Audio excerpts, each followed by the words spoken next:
Welcome and thank you for joining us today for the International Student Connects webinar on relationship safety and your health.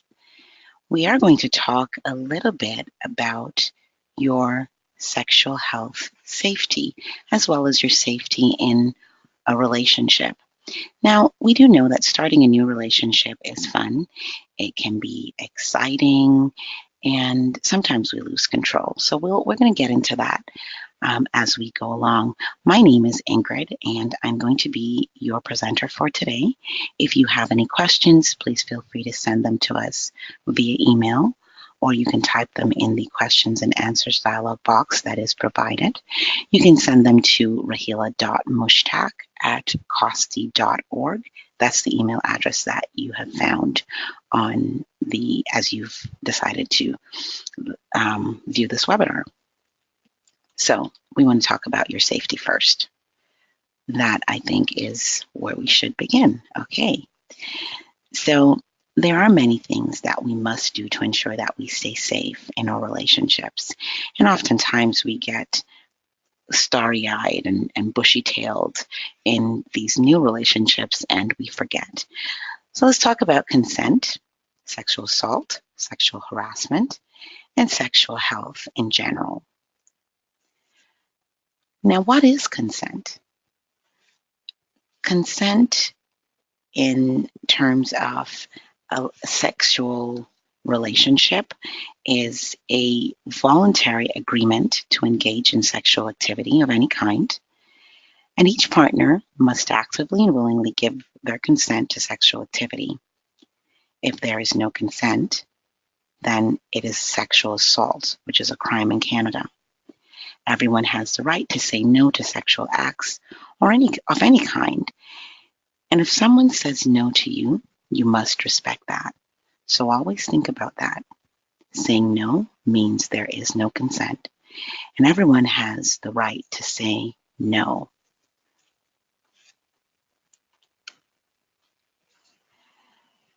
There is an age of consent that is appropriate. It is important to note that in Canada, children cannot legally consent to sexual activity, even if they agree to sexual acts. The law says that they're not capable of consenting. And so if you engage in sexual activity with someone under the age of consent, you have committed sexual assault. What is the age of consent? That legal age of consent is 16. Therefore, that means sex with a person under 16 is considered statutory rape. Okay? If you have sex with someone under the age of consent, it is a type of sexual assault and you would have broken the law. So as an international student, not understanding the laws of Canada, if you don't, some people do because they've taken the time to go ahead and do the research.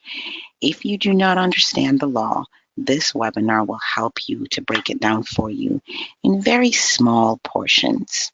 Okay? There are some exceptions to the rule when we talk about age of consent, all right? Because I'm sure you're thinking about that, especially if you're a young student and you're still in your youth, you're wondering, okay, well, what about if I'm 18 or I'm 17 and this person is 17?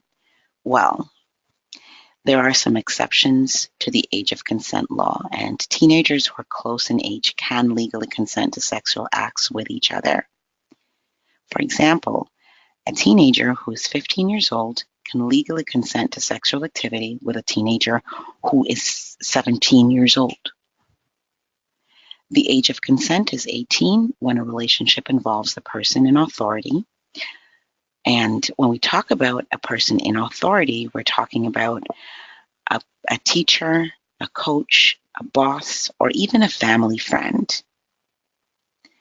A 16 or 17-year-old cannot legally consent to sex with someone who has any form of authority over them.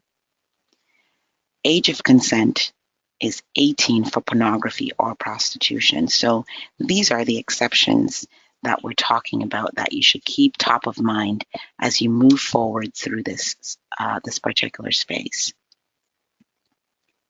How about giving consent? If you want to engage in sexual activity, you should make that clear to your partner so that they can be confident you're giving consent. For some people, it is, well, you are my partner, you're my girlfriend. Why is it that I have to give you consent every time that we have sex or that we are sexually intimate or sexually connected?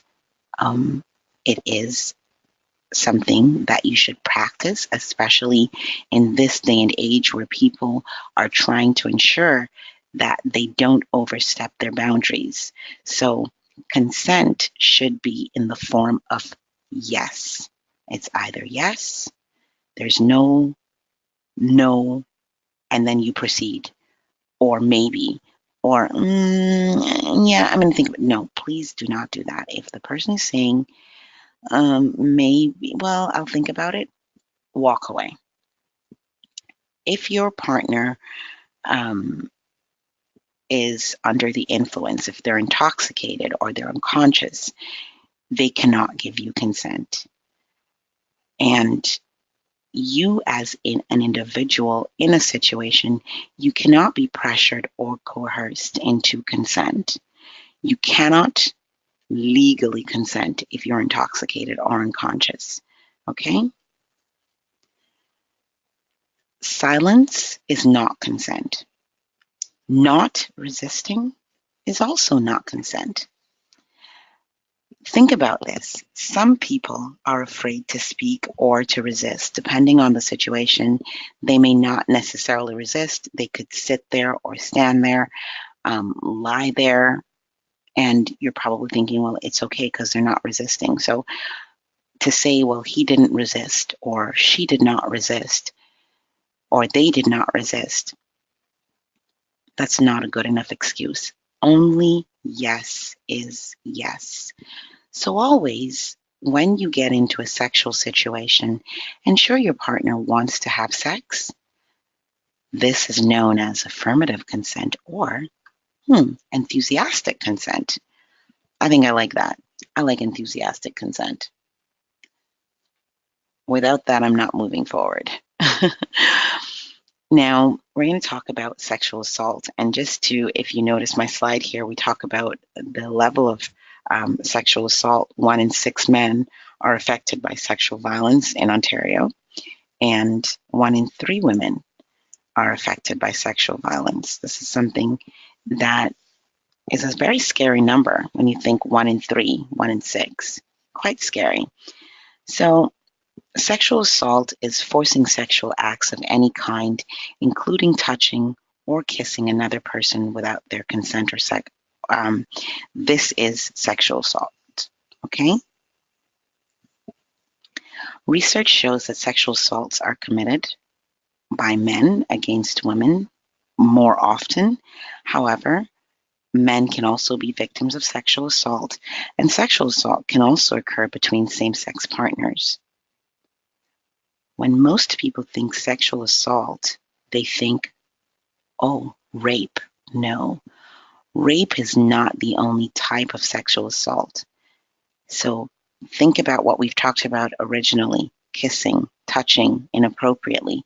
Those are considered sexual assault on a person, and you can be charged for that. Rape is, however, one example of assault, and sexual assault also includes any and all interactions, unwanted sexual interaction, okay? Sexual intercourse, taking explicit photos without permission is also considered sexual assault. In this day and age where we have cameras and our phones take pictures, and our devices are always taking pictures everywhere that we go, you become Insta famous, you have Snapchat, and all of these recording mediums that you can live stream something.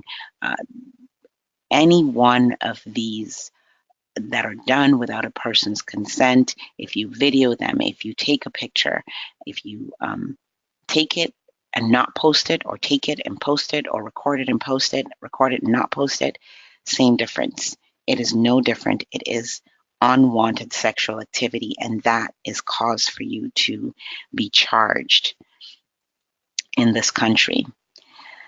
Sexual harassment, usually we think of as something that happens in the workplace, but harassment can happen anywhere, especially when people in positions of authority do that to a person who is their subordinate. Other forms of sexual aggression, such as sexual comments, constantly demanding sexual activity, commenting on someone's appearance in a sexual way, or forcing someone to look at sexual images is considered sexual harassment. So, let's say you're at work or you're at school and a colleague or a fellow student walks in. This person looks beautiful today. They're wearing a new dress or they're wearing some new pants, and you want to give a compliment. Keep top of mind as you give that compliment that the compliment should be given in such a way that the person feels empowered and beautiful, as opposed to feeling as if it has some sexual connotation to it. Looking at my colleague wearing a beautiful dress, I can say, wow, that is a lovely dress. You look beautiful today. That's great. But let's say that I see the same colleague in the same dress and I say, hey, wow, you look amazing.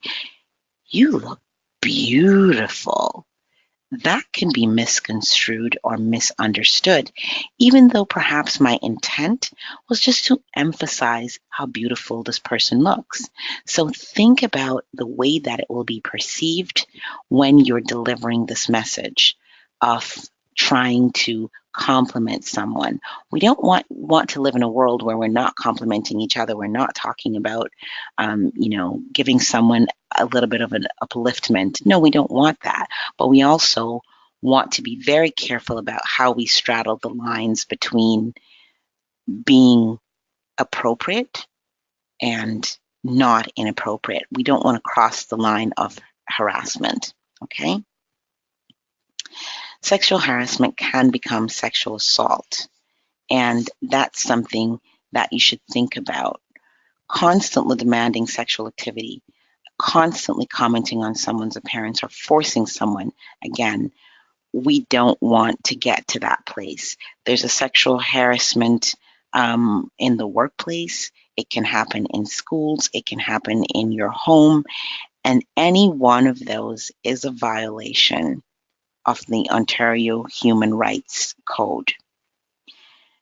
Sexual harassment may also be treated as a crime if the victim feels threatened or unsafe.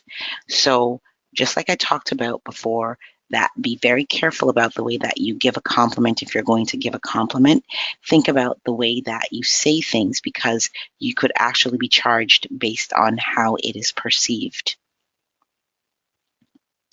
In the case of sexual harassment, if you do feel that you are being harassed at work, at school, or at home, you should make a report.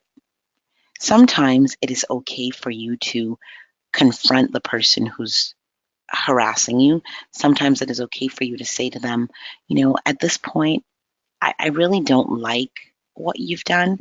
I don't like what you have said, or I don't like the things that you're emailing me. I personally have been in a situation where I would receive these sexually explicit emails from a colleague, not necessarily where I'm working currently, but this has happened. And I felt really uncomfortable talking about it with management. I didn't really know, I'm sorry, with the person that was, sending me these emails. And I remember going and speaking with management and telling them that this is what is happening. I forwarded the emails to my manager.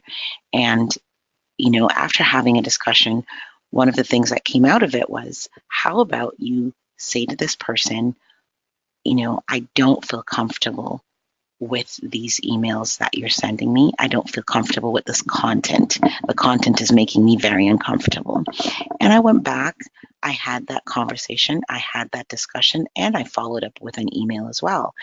responding to one of the emails that I was sent that, this content makes me uncomfortable, and it stopped. So there are times when you can actually prepare yourself in such a way if you're in a safe situation and feel safe enough to do so. If not, make a report, whether it's to your supervisor, your manager, perhaps human resources. If it is a situation where it's happening in your space where you live, then perhaps um, you need to move out of that space or talk to the police about it. Every situation is different, and so you have to think about how you're going to approach it and how you would want it handled. If you have any issue with sexual harassment at work, go to the labor board. It's www.laborgov.on.ca, and there you'll find additional information on how to handle these things. Sexual assault, if it happens to you, if someone assaults you and you feel that it was sexual, you can call 911. You may also call the Assaulted Women's Helpline. It's 1-866-863-0511. Go to www.awhl.org. And you can also tell a friend, a counselor, or a medical professional. The important thing is to tell someone, because this is not something that you should be handling on your own. Now we'll move into some of the fun stuff. We'll talk a little bit about sexual health. That is always fun, right? Of course. Sex is supposed to be fun, so your sexual health is also supposed to be something that you think of in a fun way, and this way you don't feel that, this is a burden for me to keep myself sexually healthy. According to the World Health Organization, sexual health is a state of physical, mental, and social well-being in a relationship. It requires a positive and respectful approach to the sexuality and sexual relationships, as well as the possibility of having pleasurable and safe sexual experiences free of coercion, discrimination, and violence. We should all be concerned about our sexual and reproductive health, even if we are not or do not wish to be sexually active. So I get it. While you're in school at this point, you don't want to be sexually active. So you're thinking, well, I don't necessarily have to pay attention to any of that stuff. There are various different aspects of sexual health, and understanding our bodies will help us stay healthy and safe. Your campus health center has information and services that are related to sexual health. These include information about sexuality, consent, safe sex, contraception, as well as health examination and tests. There are people who are not sexually active but have issues that could hamper your sexual health, whether currently or in the future. I know it can be difficult to talk about sex and sexual health if you're not comfortable talking to your doctor or staff at the campus health center. You can visit sexual health clinics in your local community. There are clinics all over Ontario, and they are actually free.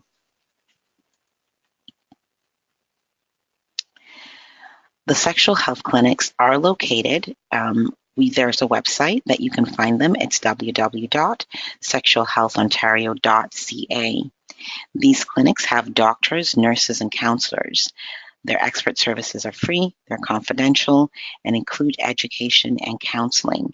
There are other services at these clinics as well, including pregnancy tests, low costs for free birth control, free condoms, and tests for sexually transmitted infections such as HIV and AIDS.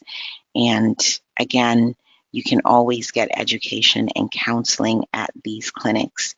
Visit the website www.sexualhealthontario.ca. There you will find sexual health clinics that are located right across Ontario and not necessarily GTA centered. A few things to remember. Remember that consent is the agreement to engage in sexual activity. So it's something that you agree to. You have the right to say no and change your mind. We talk about the right to say no and change your mind. We are talking about the fact that even if at the very beginning, at the inception of your interaction, you felt that, you know what, I want to do this. But in the middle of it, you've suddenly changed your mind, male or female. You can say and have the right to say no. If the other party proceeds, then this is a violation, and this is considered sexual assault. Remember, consent should always be enthusiastic. It should always be about, yes, I want to do it. Yes, I want to go ahead. And I know that, yeah, maybe it's going to kill the vibe a little, but hey, it's better to be safe than sorry. Sexual acts without consent is sexual assault. Unwanted sexual attention is sexual harassment. And never stop having this at the top of your mind. Your sexual health is very, very important. Now we'll talk a little bit about the resources as we come to the end of our webinar. We have a transition plan that is on our website. It's www.internationalstudentconnect.org. You may visit our website to take a look at our transition plan. It is a tool that helps you keep track of tasks and set schedules and deadlines using our ISC resources and checklists that are available on our website. You can identify all the things you need to do and add them to your own personalized plan. Some of the things you want to think about is that you may need to plan and set goals for a short-term stay, perhaps a full-term program, or even transition to permanent residency. This tool will help you plan for that, and then you can transmit that over to your own device. The International Student Connect project brings you these webinars at no cost.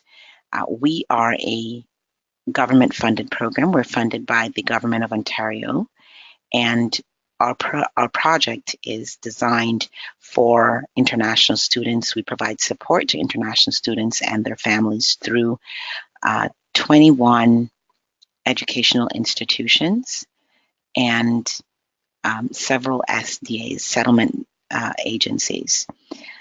Our agency, Costi Immigrant Services, which is where I'm employed, we are a community-based multicultural agency that serves over 39,000 clients annually from 17 locations across the Greater Toronto Area.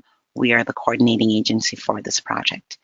If you have any questions, again, from the beginning, I had mentioned that you can send us an email. If you would like to contact the project directly, you may do so at 1-844-871-4567, and you can email us at isc@costi.org. Thank you for joining us today for this webinar. Once again, it is all about your health and your safety. So check out our other webinars in the series. We also have safety, your relationship safety. We talk about marriages and sponsorship. That's another webinar that you can also attend. And there are a list of others within this package. Thank you once again for joining us, and have a great day.